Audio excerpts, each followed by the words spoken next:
Patriots fan, if you're a Celtics fan, if you're a Bobby Manning fan, especially if you're a Luke Cornett fan, it's a big day for you. First Luke mentioned 14 seconds in, and it wasn't me. The exclamation point in the corner. I'm looking at the shot chart right now. Only corner 3 from Boston in that right corner, Luke Cornett. That's what he's known for. That's what he's there for. That's what you got him on the team. It is interesting. Again, it's going to be hard to find a lot of themes from tonight's game. This was a good get-right game against a bad team. One that I know, Bobby, a couple days ago, you're like, well, don't sleep on the Wizards. They're not that bad. They looked bad tonight. But again, so it always comes down to it. And we had a lot of these in the second half of the season. How much do you think was just the Wizards being ice cold offensively in the first half versus the Celtics actually doing some things right on defense and clamping down a little bit? I think it probably was the example that you were looking for of their defense bringing their opponents into tough jump shots and hoping that number that's been hit against them so far, it comes down to earth. Right. They've loved the expected field goal percentage that we talk about against them, and it was sky high, the actual field goal percentage so far, because of Chicago's hot shooting and Cleveland's especially, and the different teams that have gotten hot against them so far. So this was a Washington team. I think I was tracking the jump shots through the first 2 quarters there that only got to the rim inside the restricted zone there 3 times through a quarter and a half. So they dropped a little less deep in this one. I feel like the centers got their hands on some of those mid-range shots a little bit better, whether it was Horford, whether it was Luke, who we'll talk about later. And overall, the defense, I think, just looked a little bit more connected. But yeah, it was a nice cold night from Beal. Others getting floaters off around the rim. But I feel like it was those intermediate shots that you're looking to force against opponents that got the Wizards cold. It didn't look like they were very good at those shots. They weren't, and again, I mean, they're tougher shots than they look. But the problem is, I mean, the Celtics have been given those. They've been given wide open looks here. Were those looks more challenged tonight, or Washington just missed them? A little bit more. I don't think that much more. I'm not trying to diminish it. Yeah, a little bit. No, but that's what they want to give up in general. If they're going to give up rim shots, threes, or in between, they're going to go with in between. And so far, that's where teams have killed them, and it came back to earth down the night. Right. Yeah, and that's that. So I guess that's kind of it's a pick your poison sort of scenario with this team. And again, we've talked about it. I'm not sure how much the team has kind of divulged in there, or how much Joe has told you. He's not very loquacious, but how much is just exactly not wanting there to be too big a burden on Al to do a lot of switching with him and having him out there playing the perimeter and burning him out, playing these deep drop coverages, allowing people to get into the kind of that 12 to 8 foot range and make their bones from there. And they have been getting smoked, through the last several games, but yeah, less so tonight.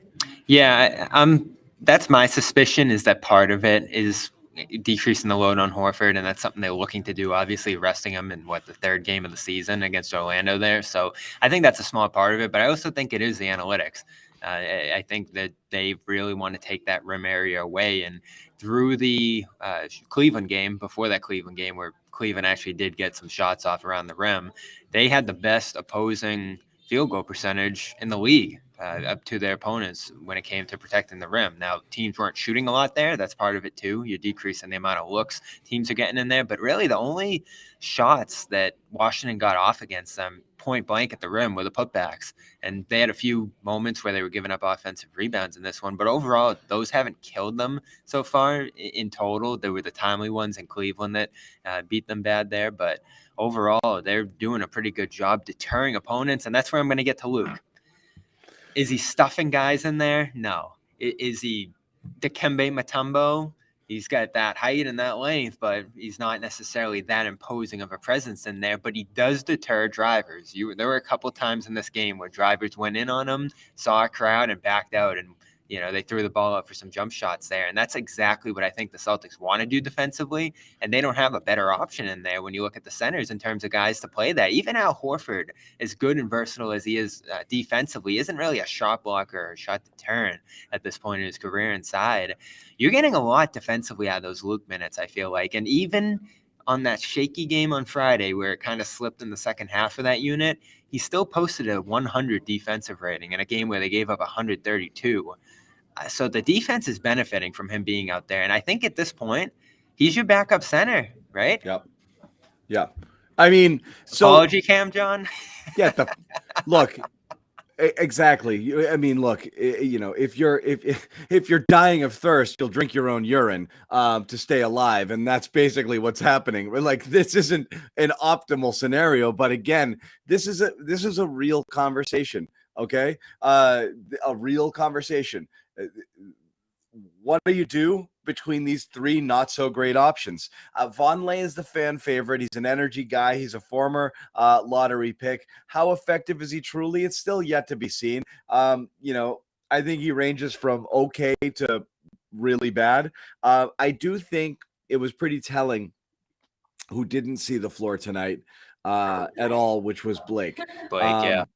And I joked about the signing when they made it, but my real feeling, and I think you share it, is this guy's cooked, and has been for like 4 years. So I don't know why people keep rolling Blake Griffin out, hoping that there's going to be some version of him that's existed.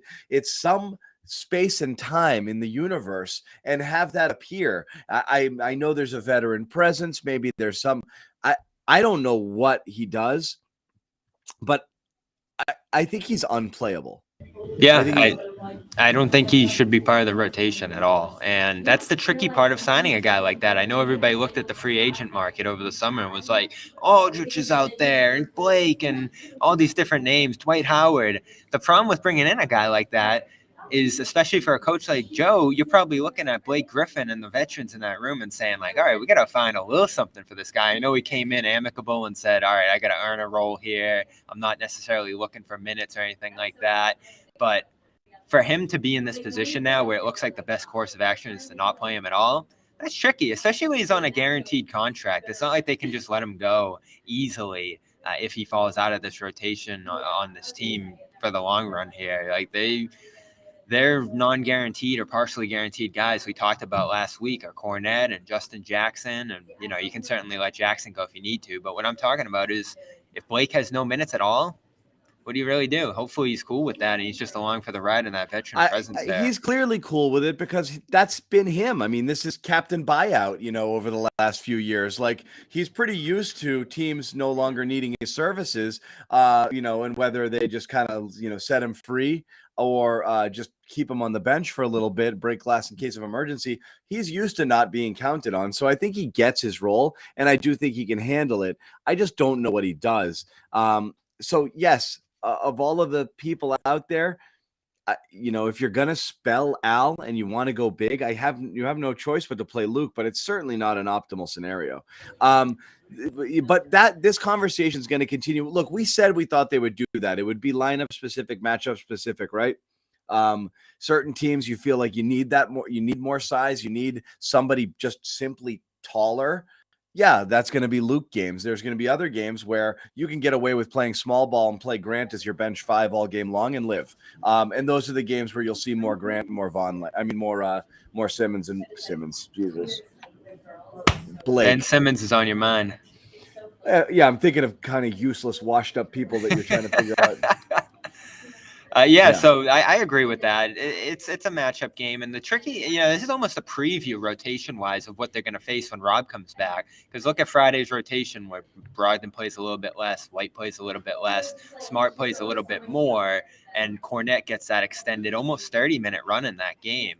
So he's filling out the rotation spot that those guards typically are. They were going more one big with Grant in this game. It was good to have him back. I thought he had a strong game.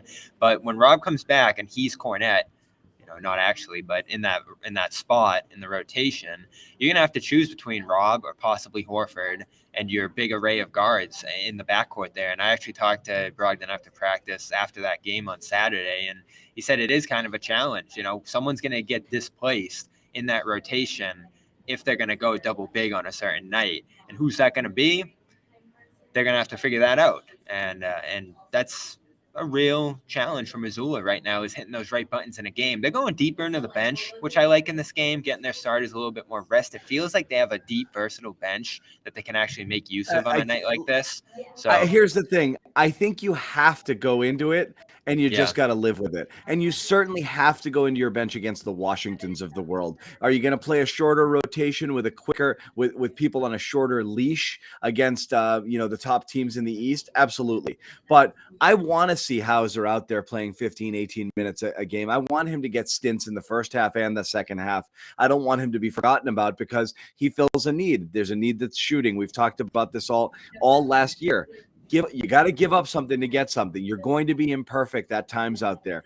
Right now, without Rob in there, you can't go 1 through 8, with everybody being able to play the type of defense you want and being able to hold their own offensively on the court. You need some space. You need some shooting. You've got players you can bring in there that'll give you that, and you'll lose a little something elsewhere, but that's fine. Again, bench, they're on the bench. Not everybody's going to be flawless coming off that bench. So I want to see Hauser minutes. The big conversation being had, and you want to see some backup big step up and be able to take those minutes as well. And obviously Grant's going to be playing big minutes off the bench. He's going to be up till close to 30 most games because I think he has to be on this team right now, the way things are constituted. But the big conversation, Bobby, is kind of around the 3-guard rotation, and how they're choosing to play that. You had Marcus Smart coming off one of his worst all-around games, and Malcolm Brogdon tonight playing extremely well coming in off the bench, still playing fewer minutes than Marcus. I do wonder if that's an injury thing, though, with the back thing popping up. It's possible he was questionable heading into the game, but a lot of people here are kind of, wondering. And again, this isn't one of those games where you really needed one thing versus another, but Marcus was Marcus again. I think he definitely got the memo. He didn't shoot as much. He still jacked 5 threes, but it wasn't 9 or 11 or whatever it was the other night. Still didn't shoot the ball particularly well. Kind of played a regular Marcus Smart style game, which is fine. You'll take that from him. But Brogdon was outstanding coming off the bench there with that second unit. Yeah, he bailed them out a bunch. A lot. Through a real lull in the middle of this game. What did they go? I think 4 for 20 between the end of the second quarter into the third. They blow that 24, I think 23, 24-point lead. They get it down to 9, the Wizards did. And he came in with that second unit in the third quarter there and really went on a tear. Good shot making, good activity with Luke. I found it interesting how they guarded Luke. Like, they collapsed on him at one point and he found Grant for a 3. And, he found Brogdon a few times in that high handoff. I think teams are eventually going to adjust and just not guard him. You saw he got that 3-second violation inside on the dump off there. But overall, this bench has good chemistry together. And this is the real strength, I think, to having Brogdon on the second unit is he is a strong player with the ball in his hands. I know he's elite off the ball offensively in terms of shot making and cutting and movement and all that, but he got so much better as a pick and roll player in Indiana. He really got comfortable scoring with the ball in his hands, and he had been a little slow up to this point in terms of actual scoring and putting the ball in the net. Passing when setting the table with a real strength through the first 4 or 5 games there. So it was nice to see him break out and have one of those 20-point games where he's hitting shots, getting to the free throw line, finishing at the rim, all that different kind of stuff. Yep. Just want to let everybody know we got Bobby Manning at the Garden, Josue Pavon coming. I'm manning the chat here. If I've missed any super chats, I do apologize, but I do thank you as well. Also want to let you guys know about our sponsors. Again, as always, Athletic Greens, one of our tried and true sponsors here at the Garden Report. It's a product that all of us take and enjoy, and it's great. It really is. One-stop shopping for all your health needs, 75 vitamins and minerals in 1 scoop of water. That's all you need to do beginning of the day. Costs you basically $3 a day instead of having to go out and get a bunch of different pills and supplements. Lifestyle friendly, diet friendly, virtually no sugar. So it suits whatever it is that you're into right now. A ton of testimonials from athletes and medical professionals. This is a climate friendly company.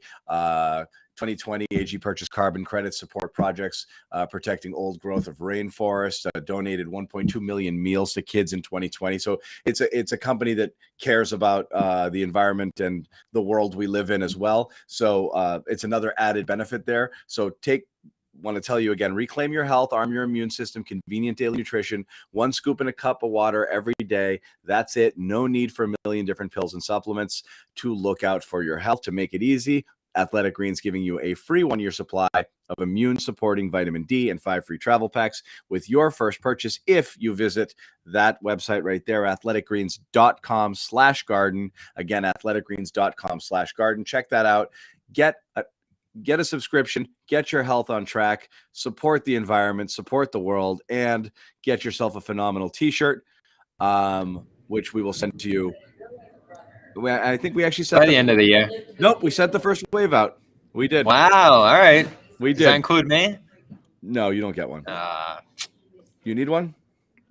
I mean, I think it's fitting. I think. This is a phenomenal game. I think it's appropriate.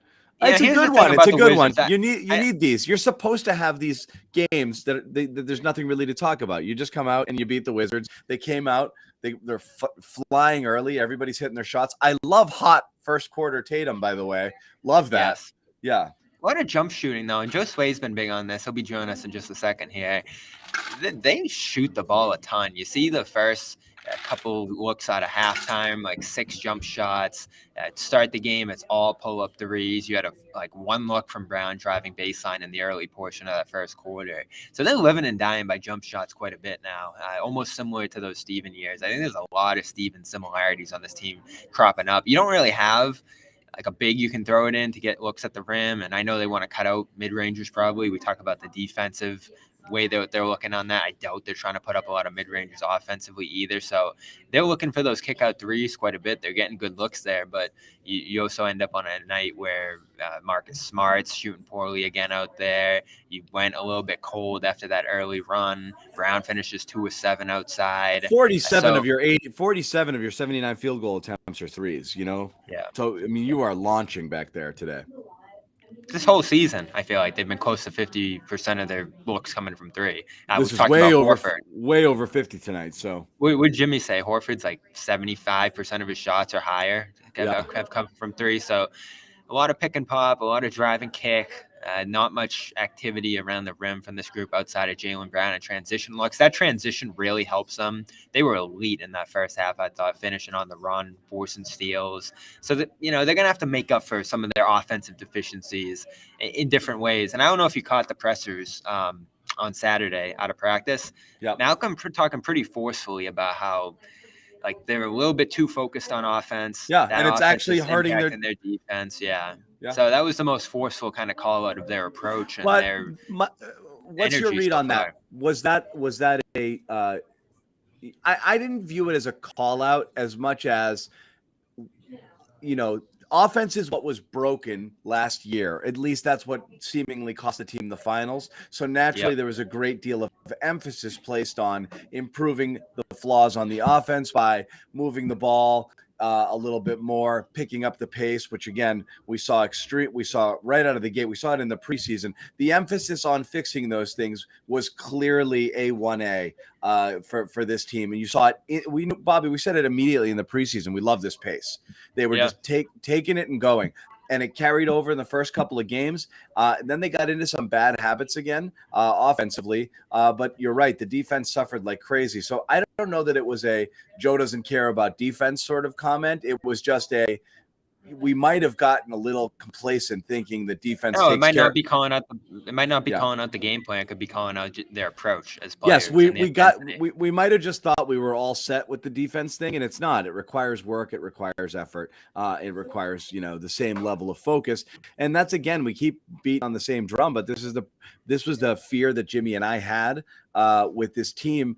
Going from one year to the next without adding offensive firepower, you're basically asking them to come back out and just play balls out defense for 82 games in the playoffs like they did at the end of last year and into the postseason, which is really hard to do.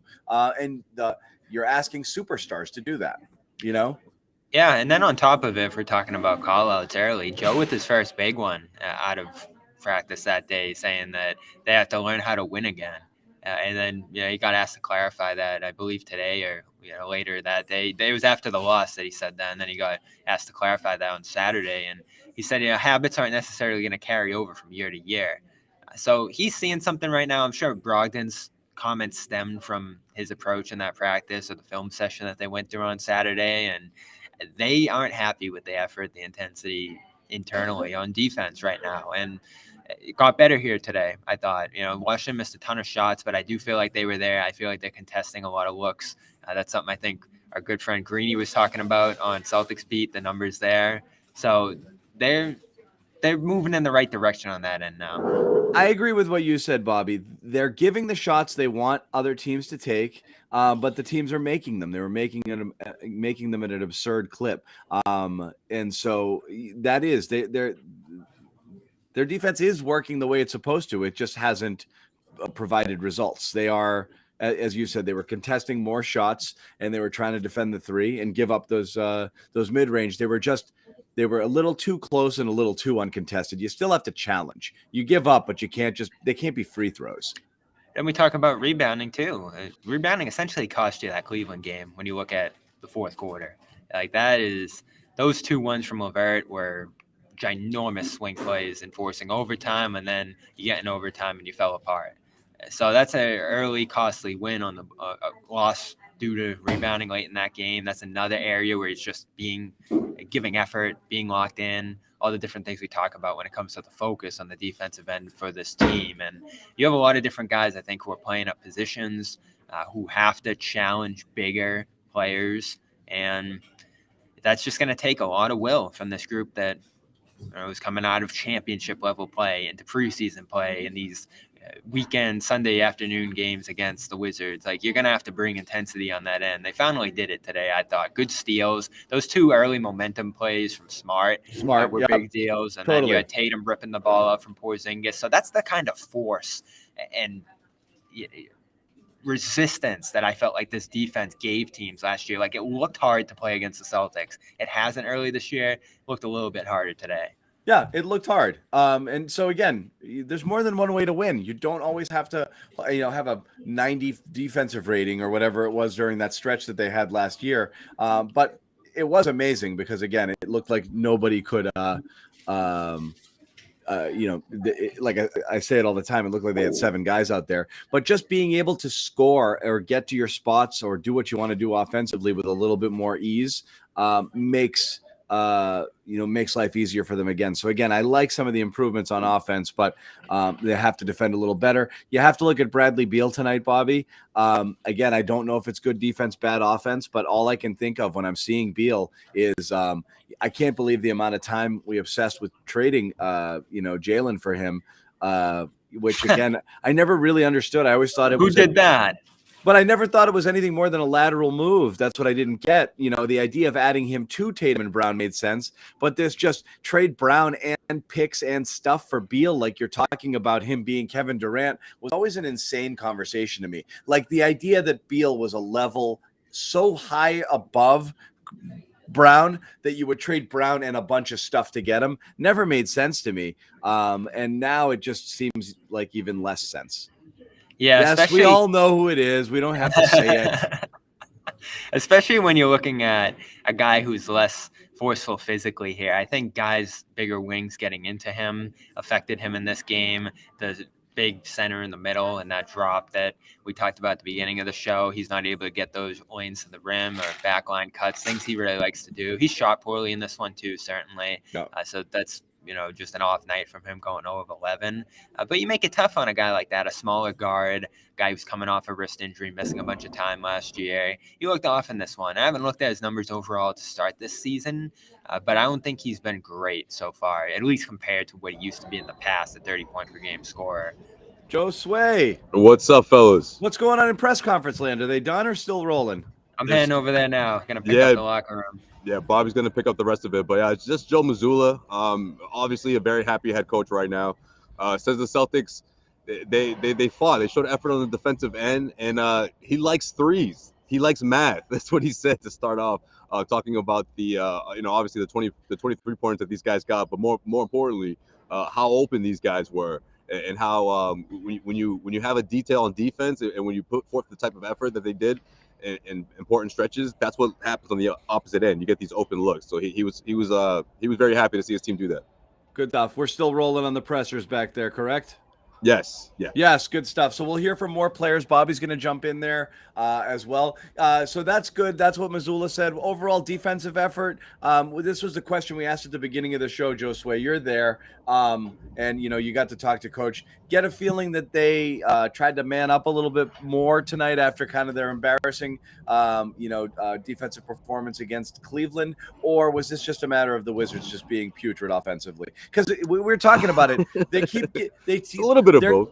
They're giving up the same caliber of shot, right? They're trying to give up that kind of mid-range and live and die by it. And today just nothing was falling for the Wizards, it felt like. But I don't know if you felt like the pressure was a little bit higher or they were defending those shots a little bit more.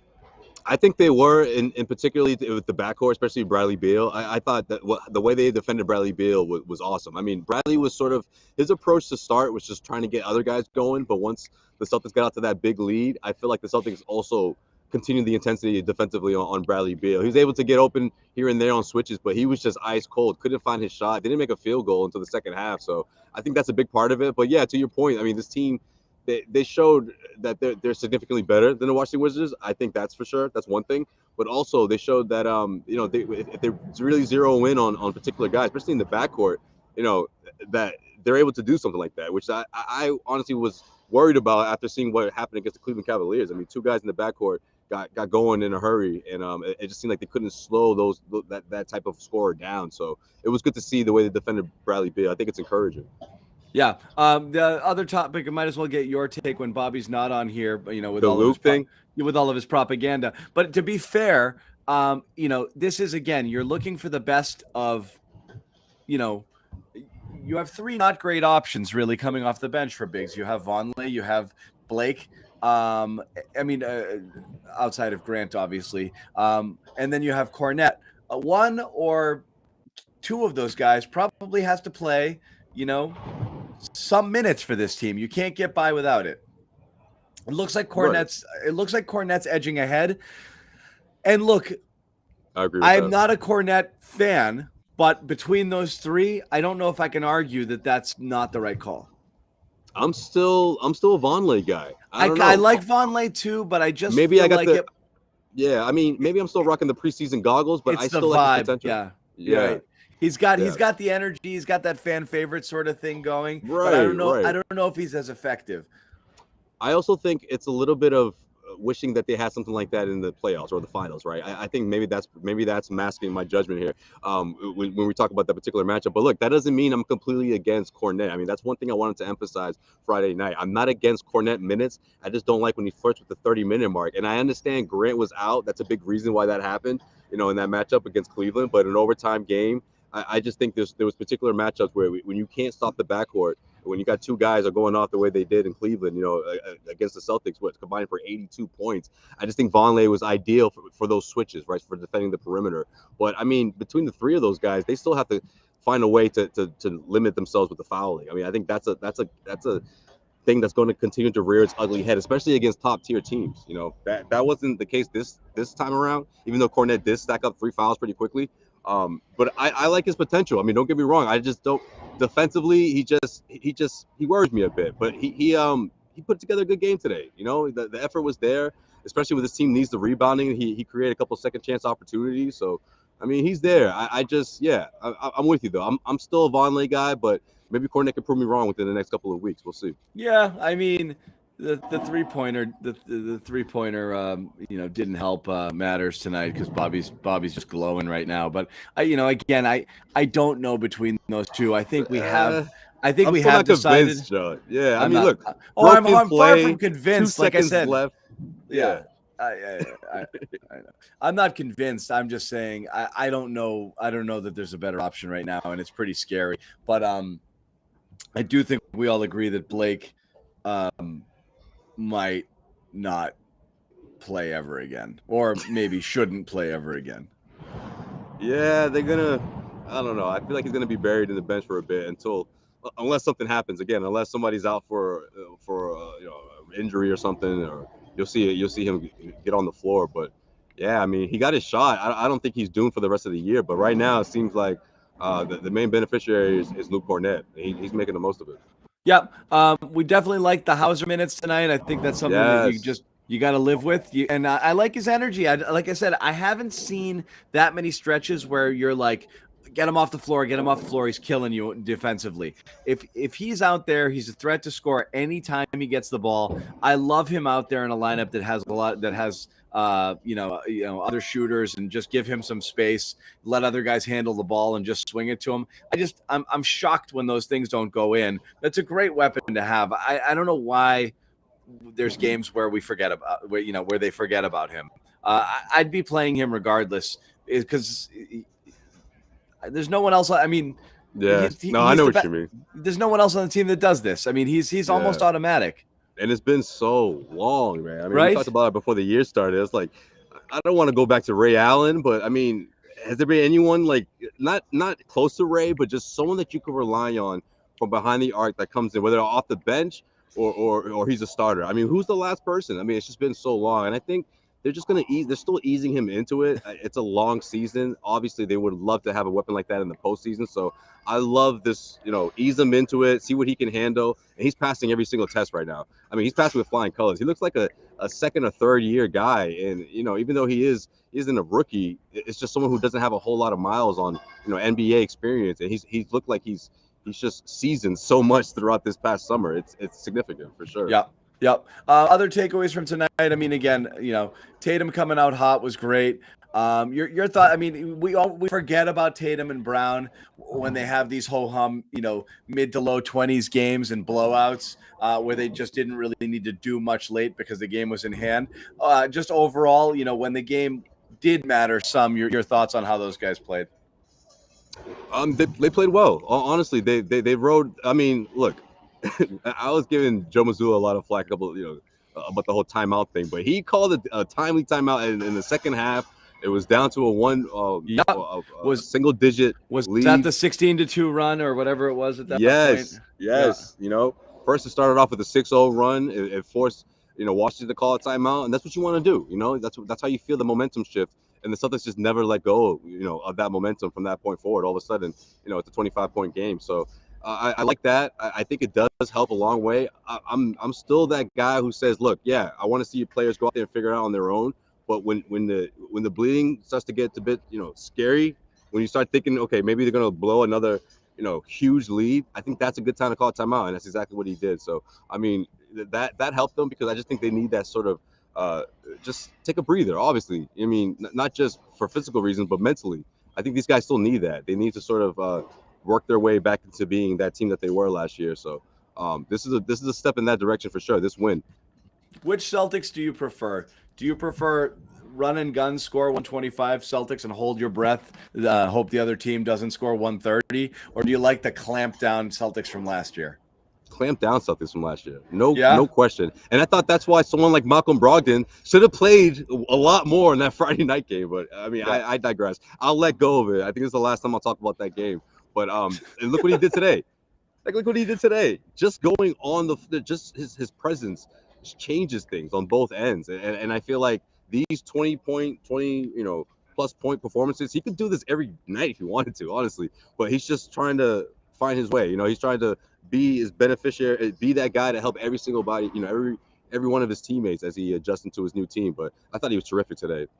No, he was awesome. And again, our chat's filled with this already. I mean, this was not hard to predict, but I talked about this before the season. We're going to be about 5, 6, 7 games in, and everyone's going to be like, we're going to be about 5, 6 games in, and the dude Smart's going to come off the bench conversation is going to start. It's all over the place already. I know. It's going to happen. It's going to happen for sure. That debate will happen. But as long as these two finish the games, right? I mean, that's what they were talking about on media day. Malcolm Brogdon was like, man, we're going to be together. We're going to be the best defending backcourt in the NBA. And I still like that energy. I want to see more of that. I want to see him closing these games out. I mean, he's such a difference maker. Why are people dogging on my hat? Because it's pink-ish? Are they? I didn't see.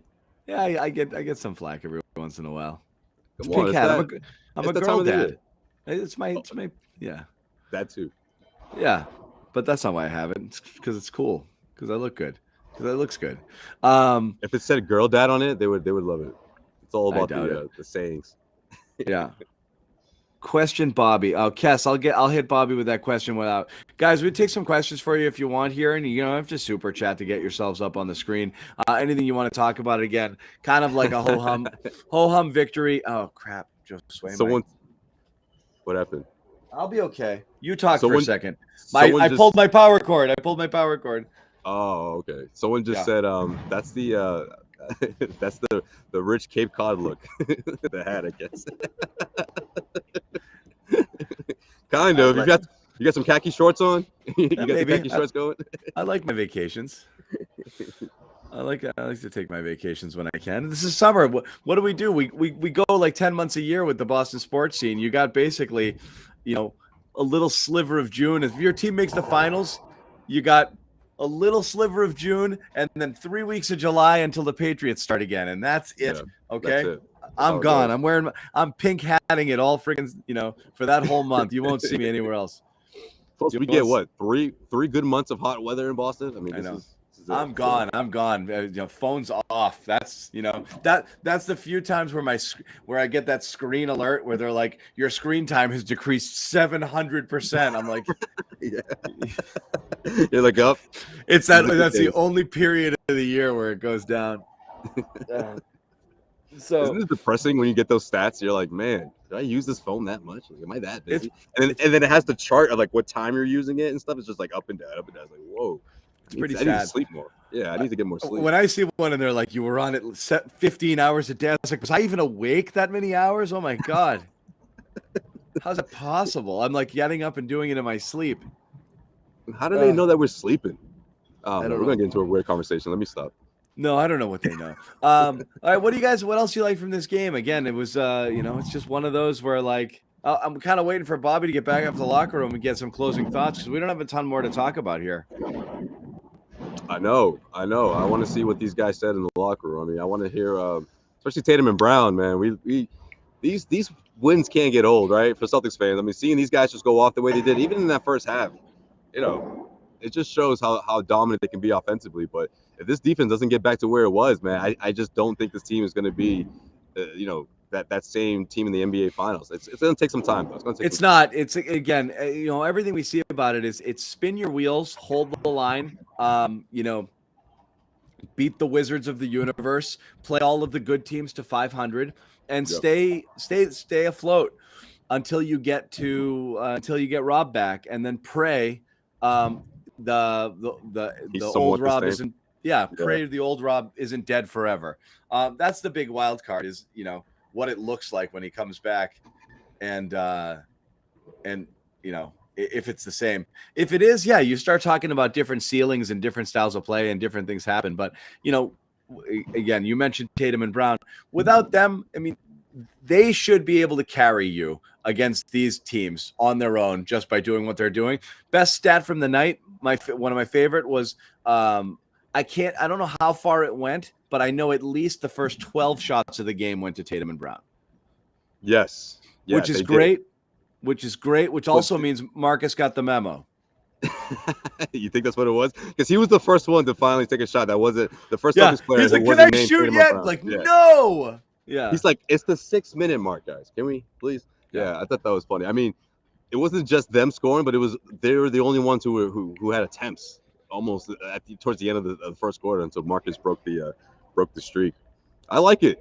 Hey, these superstars are hot. Keep giving them the ball. I mean, Tatum knocking down threes. I saw this before the game too. I posted a video on Celtics CLNS, and I'm like, man, I know sometimes I say this a little too much throughout last year, but I was like, Tatum is locked in right now. And then, as soon as the game started, he hits 3 threes in a row, and then Jalen's like, wait a minute, let me get in here too. And I love that. Keep that going. Keep that energy going. Keep it going indeed. One of the things we're going to talk about, which I'm not going to talk about yet because I'll give Bobby a bite at the apple, is just some of the other stuff going around the NBA. Hard to not mention Kyrie. We will discuss that as well. I'm very, very curious what happens there just because of the ripple effects. And it's not because I'm not Kyrie obsessed at all. In fact, he bores me. The reality is, even though I think, it's potentially dangerous, some of the stuff that he does, but at the end of the day, he just bores me. But the ripple effects, again, Brooklyn, instead of being, what's that? I definitely got a take on that too. But yeah, go ahead. Yeah, no, and we'll wait on Bobby, but Yeah.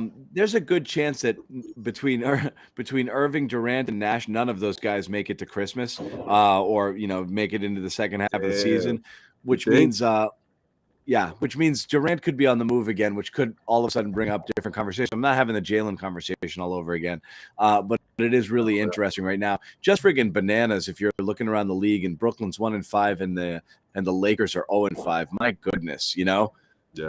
I think that's what makes it worse, this whole thing. And it's like it's a distraction. It's got to be. You got Josue putting out quotes out there, and if you're the Celtics or if you're the teams at the top of the East, you look at I'm sure they're thinking to themselves like, man, anyone got any issues they want to get out there? You want to make sure everyone's like on the same page, because look, some people in that Nets locker room, they have to be wondering what's going on. I don't agree with this.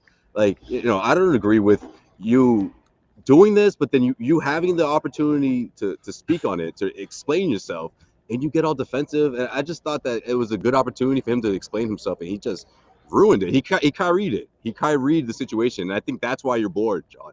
I think that's why he bores you, because he doesn't give you anything that's heavy enough to you can say, so that's why you did what you did. He doesn't do that. He just doesn't do that. No, it's surface level faux intellectualism from a guy who doesn't read. He just watches YouTube clips, and that's what he knows, and we get it. Like, that's fine. I mean, that's where he gets his information. That's what he's about. And beyond that, he's just he doesn't so I think somebody put it on Twitter fairly effectively, that he doesn't want dialogue because he's bad at dialogue. He's afraid to get corrected, John. He doesn't know enough. Again, he's spent his entire life talking at people and expecting them to listen, not having back and forth and exchange of ideas. That's not what he's here to do. So nothing is surprising about what he's done here. But what is interesting is, again, whether his teammates think it's grave or not, they're definitely going to get sick of it to the point where some weird stuff's going to happen in Brooklyn, and I don't know how much longer Durant is going to be there, and we're going to start that whole conversation again. Oh, for sure. Or there's someone that's going to think, you know what? Hey, Kyrie, can I talk to you about? You know what I mean? They're going to say, let's have a one-on-one. Why don't you? You know what I mean? Like, I want to know what's your logic behind this. And it's a distraction. It's the last thing this team needs. This is supposed to be the season where Kevin Durant and Kyrie Irving show their true colors. All mandates, all things that could have disrupted the flow of this is to this wayside now. Kyrie's able to play in all 82 games, at least for now. And they're off to a terrible start. And then this is the way you want to stir the conversation. I just don't get it. I don't get the logic behind it. It's interesting because a couple of years ago we talked about how right after he left and he went to Brooklyn, he left Boston, and sometimes I always wondered, like, if basketball is the number one thing that Kyrie cares about, and I don't mean that in a bad thing. I don't mean like, oh, basketball has to be your life. Obviously, we know that that's not the case for a lot of people, but I'm like, is it a top priority though? And I don't think he knows what his top priority is. I think he's still trying to figure this thing out, honestly. No, Jimmy and I are both certain he's trying to get canceled. Because then that's what Jimmy and I believe, that he's trying to get canceled because then he can play the martyr card, because his favorite thing is to play the victim. And that's what he did last night in the press conference. And screw it. I do think we have a clip. I'll try to tee it up. But it's not going to be like a Colin Kaepernick situation if that's what he's trying to go for. Look, if you truly believe that's not what he'll be remembered for. But it doesn't matter, because in his own mind, he will. He believes he's being persecuted for his beliefs. He believes he knows the truth and everybody else is blind. He believes that you and I are sheep or pawns or whatever. He believes that we have been indoctrinated by propaganda and that he knows the real truth. And this is the mind of the conspiracy theorist. He's not unique. There's a million people out there on a million different platforms who believe with all of their heart that they know the real answers and everyone else is an idiot. So he believes he's being persecuted for his beliefs and the rest of us are blind. So he played the victim card again last night. And let me see if I can find it, and I'll tee it up, and we'll hear a little bit from Dr. Irving here. Here we go. To follow up on the promotion of the movie and the book. Can you please stop calling it a promotion? What am I promoting?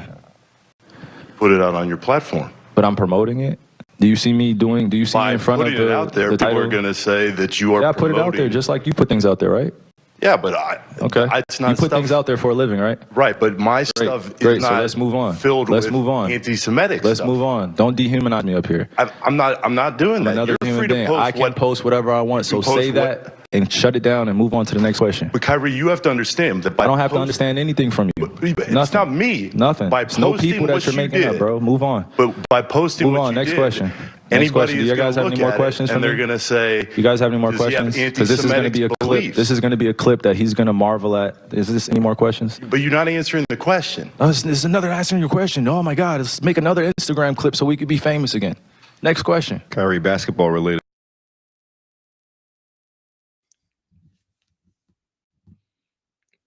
I lost Josue. That's it. That was something, man. And again, someone says here grandstanding. No, I don't think so. I think the reporter was asking responsible questions, and I don't think they ever at any point got personal. All they did was ask him to explain himself. Like, you understand, you did what you did. It's a remarkable show, just to watch it. And again, I hate promoting it, and I hate giving him more airtime because the best thing to do is just to not take it seriously.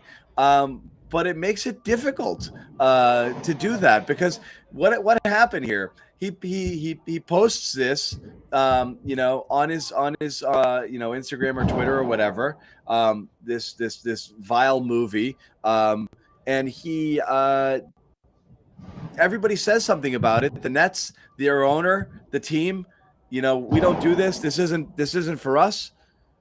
But then he doesn't take it down. So it's like, well, what about now? Do you know what you did? And his response was, I can do whatever I want. He's like, I don't want to censor history, which means he's believing that these things are facts. But then he also says, I have a platform, and people listen to me. And then he also says, why do you listen to why do you have so much focus on what I'm doing? Just look at what I do on the court. It's like, well, which one is it, Kyrie? Yes, you do have an influence because you have a platform. Yes, the kids look up to you and they're gonna see what you post and wonder, oh, what is that movie about? What's that documentary about? And reporters have the right to ask you about it. That's just how it works. That's the deal. That's what we do. We talk about the game and we also talk about what you do on social media. It's just part of what you signed up for. And again, I would have loved if Kyrie could have just been ready to respond with a thorough explanation. I get it. You don't have to explain yourself. You don't want to, but to get all defensive and to make it seem like as if you're constantly a target, I just don't agree with that. And Nick Friedel, I give Nick Friedel credit, honestly, because he's stuck to his guns. That's what you do as a reporter. You don't back down. And I think that the back and forth, it's just childish when he does that little voice where he pretends like he's talking like if he's you. It's like what he did here at the Garden when people were like, booing him. He went like this. Oh, you left my team. It's like, well, that's the thing. It's like, let's talk about that. That shows you're uncomfortable. That shows that someone made you uncomfortable. You don't like this heat. You don't like being, It's that level of hypocrisy that bothers me a lot. Is being small-minded or latching onto conspiracy theories because you think you know something everybody else doesn't, and is a way to make yourself feel important. The way to make it seem like there's a bunch of other things going on in the world and other people to blame for your problems, whatever's going on. I don't give a crap about that because there's a million people like Kyrie Irving out there. What bothers me more is not bothers me more. What bothers me is the hypocrisy of acting like you're there for the little people, but then to literally treat reporters like garbage, your teammates, other people like you're just a dick, dude. It's like you don't want to explain yourself. You don't want to inspire the person that maybe he's on the same stuff that you're on, right? Maybe he's like, well, do it for them. Explain yourself for them so you can say, you can be an outlier like Kyrie. But it's like, no, I'm too above you guys. Educate us, enlightened one. Come on. Right. Yeah. Let us into your secrets. No, I don't want. Yeah, we all know someone like that. John is like the guy in the barbershop who you entertain his conspiracy theories just to see, where he stands in his logic, and you try to go back and forth, but he doesn't want to do that part. He just wants to say what he wants to say, and he wants to put things up on social media, and we can't question it. It's just like, come on, man. It's not gonna end the way you think it is. We're just gonna leave you alone. But maybe you're right. Maybe you and Jimmy are onto something. Maybe that's what he likes. He wants to be known for this, and that's his goal on the way of exiting the NBA. I mean, who knows? Yeah. I think he feels, that the world has shrunk around him enough that I don't think he wants to be part of this NBA thing anymore. Because the reality is, he's a failure at this point. Everywhere he's gone, he's set on fire. And now there's no hiding from it anymore. So you have to live with that. And rather than live with the fact that you suck, and that's not he sucks as a basketball player. He's one of the most uniquely gifted people who's ever handled a basketball. I mean, he's an absolute wizard. Facts. Whether he makes your team better, I have no idea. But he's an idiot, and he's one of the cancer. I mean, the NBA stars marvel at his game. They love that. They think Kyrie is because of his handles, because of his shot making, because of all the stuff he does. He's insane. But he's an artist, John. He's an artist. He's an artist. He's a genius. He's above us all. He's a genius. We're lucky to walk among him. No, but again, Celtics made the finals. Brooklyn friggin' fell apart. Like, everything is bad. They had 1 year where they could have maybe pulled off a little coup and won it. That year in Brooklyn when everyone was there. 21. And it didn't happen, and that's it. Durant's toe on the line. Done. Destroyed that franchise, probably destroyed his career. He never plays for a contender again. I don't think he ever does anything relevant in basketball again. James Harden saw this coming too. He saw this from a mile away. Kyrie effectively ended his own career with that. He did, because he's done. Who's signing him? Who's signing him next year to big money? Maybe. That's the only team. Maybe, yeah. If LeBron gets that desperate, which he just might, the way this thing is going. I don't know. Are they playing something? I think they played at 9 or 10. But we'll see if they go 0-6. But yeah, I think if there isn't some sort of splash mid-season, a significant one, they'll get Kyrie. I think they'll target him. But that's it. I mean, and that's a maybe. I don't think it's for sure. That is a maybe. Let's see. He'd go. He would go. He would love to change the narrative and say, "Oh, look, I'm back alongside LeBron James, and I'm a winner again." And if they were to go to the finals, then that's a success for sure. JB, thank you here for the donation. Yeah, I do wonder what Durant thinks. What's interesting about Durant was the reason most people thought he demanded his trade is because the team didn't stand by Kyrie. Rather than Kyrie being a shit show and him wanting to jump ship, when he got mad at the Nets was after they kind of told Kyrie, yeah, we're not going to re-up. If you want out, you can go. And that's when Durant started saying that he wanted out. We're going to bring Bobby back in before we wrap up the show. So I don't know what Durant thinks. I think Durant has some sympathy for Kyrie, has some affection towards him.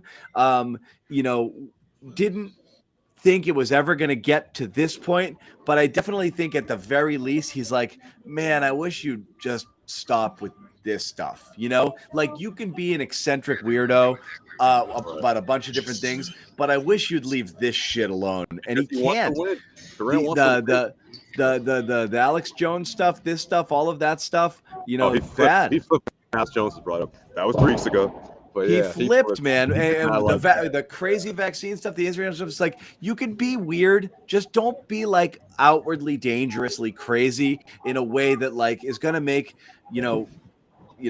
people run from you, because it's getting bad, dude. So I don't know, Bobby. We brought up Kyrie. We're putting a bow on it, but if you want anything else here, you can have your Kyrie say or let us know about anything coming out of the locker room. I'll cap it with that. But first on Brooklyn, I had a feeling this was going to fall apart pretty early in the season. Like, it was going to go one of two ways. They were going to boom or bust, and it was more likely they were going to bust. I don't know how you come back from Durant saying fire the coach, fire the GM. Kyrie, I said this about last season. If it wasn't going to be the vaccine, it was going to be something else. And here it is, something else pretty quick into a contract prove-it year, no less. No backing down, no apology really.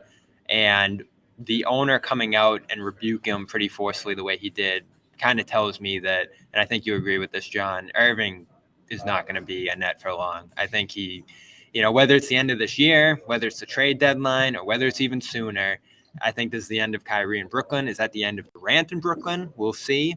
But any fear they have about Durant getting mad, I think, went out the window when he was unsuccessful with his trade request over them challenging him in the offseason. Right. And now I think they have a lot more freedom and reign to go out there. Maybe you restock your picks with the Westbrook trade. Maybe you try to bring back a bunch of role players for a guy like Irving, see if someone else wants to take a flyer on him at this point. I think someone will. Someone always comes along and is like, we can get it right with this guy. And but, if this continues with him. I'll be right back. If this continues with him, Josue, I think he's out of the league pretty quickly. I don't think his game is elite enough anymore. He's a great scorer. He can really put the ball in the basket, but I don't think he's a guy you can start your franchise with, rely on him night in and night out, and have him as one of the guys who's going to lead you to being a top seed, never mind a champion. Right. I'm with you on that, Bobby. The only team I think that maybe he gets an offer from is the Lakers.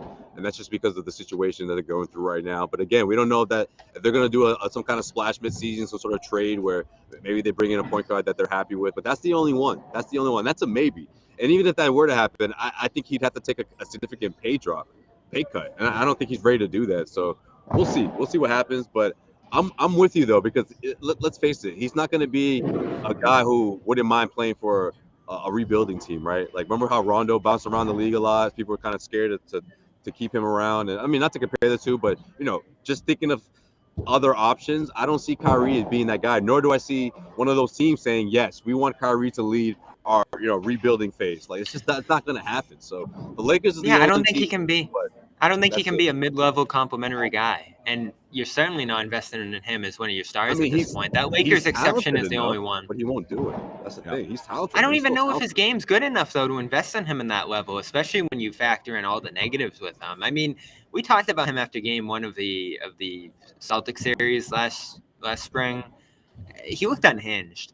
And that's before going to the podium and doing what he did yesterday, just back and forth with reporters, saying one thing that he has a platform and then saying that this isn't a platform, he's promoting it on, and just talking out of both sides of his mouth, not making a lot of sense, not backing off is the most discouraging part about it. And you almost wish someone else, Durant, certainly the owner did, but someone else in the league would be like, man, just shut up. Like, stop, because this is getting pretty dangerous. You saw people putting things about Kanye was right outside of a sports stadium at a college game, and it got out of hand. I don't know how long the Nets are going to allow it, but I do agree. I think it ends fast. I do want to put a bow on it with some Celtics related stuff, because again, Kyrie conversation isn't for everybody, and we could legitimately go on and on and on forever. So I felt it had to be brought up because it's such a big story in the NBA here. But again, the end to it is, I think, when Brooklyn finally has said they had enough. It's just a ripple effect what happens after that. And could it impact the East, and could it impact the Celtics? We'll see. You just got out of the locker room, Bobby. What was the general vibe? I'm gonna send you a picture to put up out of the locker room, because this is a great way to end the show here. Exclamation point on it. Kind of Halloween yeah. stuff. Grant took to the scrum as Batman, and you would really appreciate. Are you kidding me? Oh, I'm not sure if you're the biggest Batman fan, but I know you're a big movie guy. He answered every question. Am I a Batman fan? I'm every fan. Yeah. In the Batman voice. Oh, Bruce Wayne. In complete theme, talking about keeping Boston safe, being alert at all times, and the lightness and the dark. It was great. I wish we had a clip to play out of it. We might in a minute here, but I just sent you the picture of him to throw up in the costume. It was golden. It really was. And it'll be up on our YouTube channel as well for everyone to check out. Yeah, so let's check out what Grant Williams looked like here. And again, I'm sure it's on Twitter by now and you guys have seen it. But this is our boy.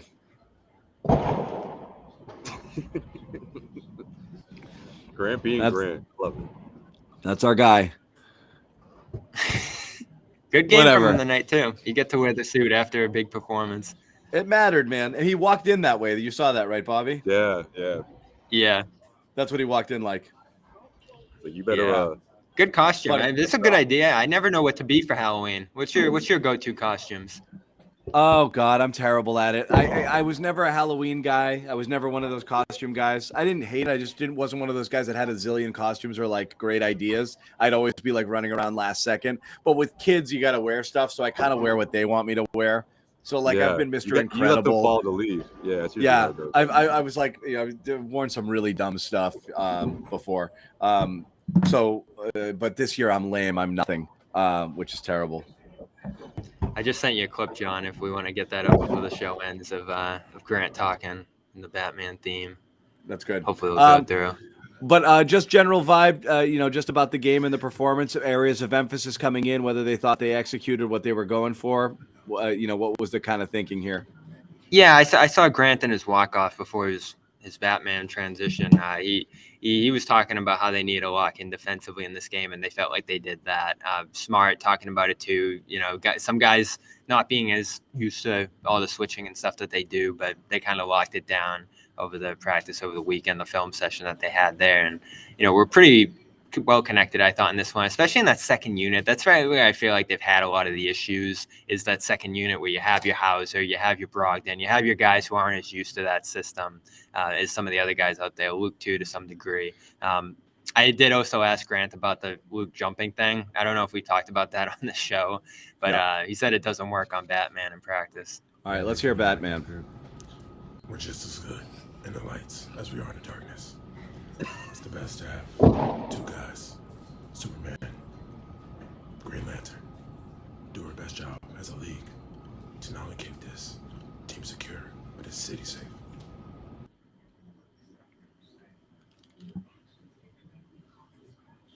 Trying a little too hard. I kind of had a feeling it was going to go that way. Tatum didn't appreciate. Tatum was in the background rolling his eyes. I appreciate the effort, but like I told you don't do this, bro. I told you don't. Right, like I know that people will lap it up, and everyone's gonna be like, I love it. I'm in Tatum's eye rolling sort of crowd here. Sorry, I like fun. Batman's a tough one. It's a tough one. I applaud the effort, but.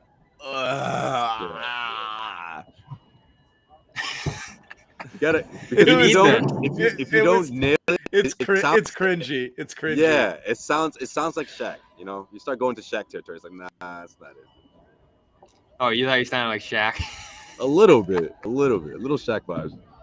It's like a little Russell Wilson vibes. That's what kind of like. You're trending into that dangerous, like corny, like, no man, I don't like when you do that territory. Dwight had some of that to him. Oh, Dwight did, yeah. I remember people used to be like, "Oh, Dwight's hilarious." I'm like, "No, he's cringe." Like everything he did to me was just like I just didn't think it was funny at all. Yeah. I'll tell you, if they lost, he couldn't have done that. So at least they won, and he's playing well. He's playing great, by the way. A lot of the stuff we've talked about in terms of him rounding out his game, attacking closeouts, making passes. There was a sequence where he made two great passes to set up threes where the game was getting pretty close. Yeah, he's a big part of that second unit. I think you want him to start, John, right? They didn't want you didn't want them to go double big in the traditional sense. You want a guy like Grant out there with the starters. And I'm kind of glad they kept him in the second unit where he can play off Brogdon, who has assisted most of his baskets so far, where he can make some plays himself with the ball in his hands and set up other shooters around him and defend. Like, I think throughout his career, we've seen he really is well suited for that, like, seventh man role right next to the sixth man. And he's doing a great job with that. I saw it coming into this game, his effective field goal percentage was like 94%. That's probably in that same league now after a 4-6, 2-3 game from three. And, to have 3 assists with that, which isn't something he could do last year, is great. He had a phenomenal game, I thought. Who are we talking about? Grant, the guy in the lower third. We need Grant. We need him. Yeah, we absolutely do. There's no question. They missed him Friday. They missed him. They're not deep enough to miss key guys. That's the problem. They're razor thin right now. You can't be down guys. You just really can't. It hurts. If I was Tatum, I would have been like, we lost because of you, right? Against good teams, if you're down 1 or 2 guys, you're going to have a problem. There's going to be a lot of issues like there was at points last year, early in the year. They're not deep enough. With the bigs being down, if you are missing Horford or Grant, you're in big trouble. Really are. Plus, big trouble. He's the best nice job easing off NBA right now. statistically. Nice job easing off Horford in this one too. They needed to get him some rest in the fourth quarter there ahead of a big game Tuesday. It's pretty cool that after their two awful losses to Chicago and Cleveland, they got Cleveland and Chicago coming up this week. Only the first one on the road, and then a back-to-back against the Knicks Saturday. Yep. All right, we are going to wrap up the show, guys. We've been going about an hour here, so we do appreciate all of you hanging out with us. Again, make sure you go to our YouTube channel and check out all of our stuff. We have you'll have the full Grant press conference, Bobby and Josue will be doing some of their post game videos, which you can see on there reacting to this game. Of course, as always, make sure you support our sponsors, Athletic Greens. athleticgreens.com/garden. Really important to us to have as much support for our sponsors as possible. If you're at all interested or were ever interested in this product, or we've convinced you, or you're curious, give it a shot here, or at least just check it out. Read it, research it, pop onto the website here if you are thinking of ordering so you can take care of this discount. athleticgreens.com/garden, a free 1-year supply of vitamin D, plus 5 free travel packs with your first purchase. It's worth it, honestly. Look, you get one of these too. I love it. You get a little kit with it to take care of everything. But yeah, please check that out. Support our sponsors. We would really appreciate it if you do. I know several of you have. You've DM'd me, and I do appreciate that. Celtics win. They get back on track here. They beat the Wizards 112-94. What's next, guys? Cavs on Tuesday. Here we go. Revenge. Oh, yeah. I think Mitchell went off again, in whoever they played. Yeah. Yeah. He's dropping 30. Yeah, they beat the Knicks by almost 20 today. Yep. It's been good. It's been solid. They're fun to watch, and I think it's Wednesday, actually, guys. Is it Wednesday? I think they got 2 days off. They're in Cleveland on Wednesday. So a couple days off. He dropped 38. Jeez, he went off. Yeah, they beat the Knicks. Couple days off. We'll see you guys back here on Wednesday night. Look for some notifications. We might do a Twitter Spaces sometime between now and then to hear from you guys and take some of your questions. We do appreciate you guys joining us. I know it's Sunday. I know it's Halloween Eve football. There's a bunch of different things you could be doing, but you are hanging out with us, and we do appreciate that. So thanks, guys. And that's that. We'll see you guys on Wednesday.